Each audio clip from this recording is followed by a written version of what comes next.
Aditi Nayar, senior economist at ICRA, joins us from Delhi over the phone. Aditi, good morning. Thanks so much for joining us here on Bloomberg Quint. This is Neeraj here. First, what did you make of the numbers? They were encouraging, yes. Are they indicative of this becoming a trend? Morning, Neeraj. I have to say yesterday's data was a little bit of good news and bad news all coming together. The good news, of course, was that sequentially we had a major pullback in the merchandise trade deficit from that almost alarming number that we saw in January. But the bad news is that even now the trade deficit remained considerably higher than what it was in February 2017. And that is basically telling us that not only in Q3 FY18 should we expect a considerable worsening of the current account deficit, but that trend is likely to continue in Q4 as well, given the spikes that we've seen in both January and February as compared to the same month last year.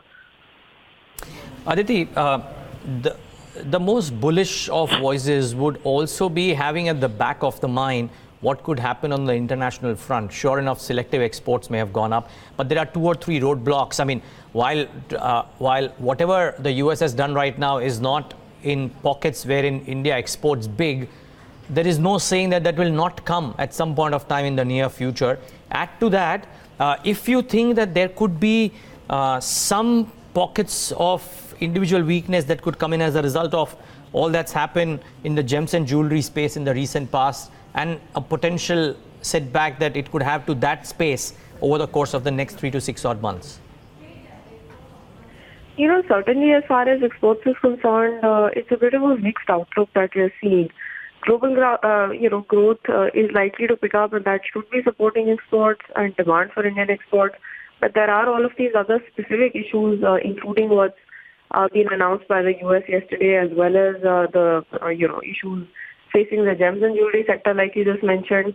So there are going to be, reasons that we don't expect export growth to be very high and to be significantly higher than, let's say, many of the Asian peers.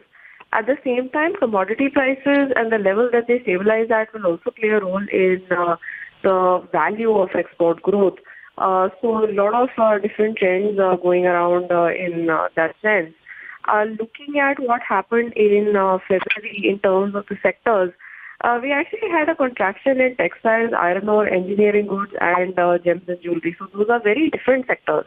And I would say that the reasons for the contraction in these 4 sectors would be very different, whether it's global demand or regulatory regime back at home, or commodity prices, or maybe the impact of what has happened in terms of the recent fraud that PNB has detected.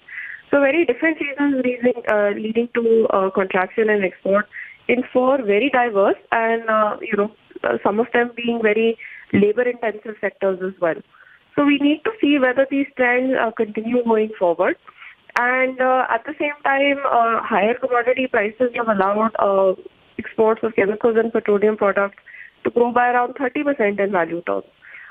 So difficult to really, look at where exactly export growth is going to be for the year as a whole. Our baseline estimate is it could be around 8 to 9%. But at the same time, we do see the current account deficit widening to 2% of GDP both in FY18 and FY19 as our baseline estimate. If there are going to be significant issues facing the export sector, then the current account deficit could certainly widen to even more than 2% of GDP.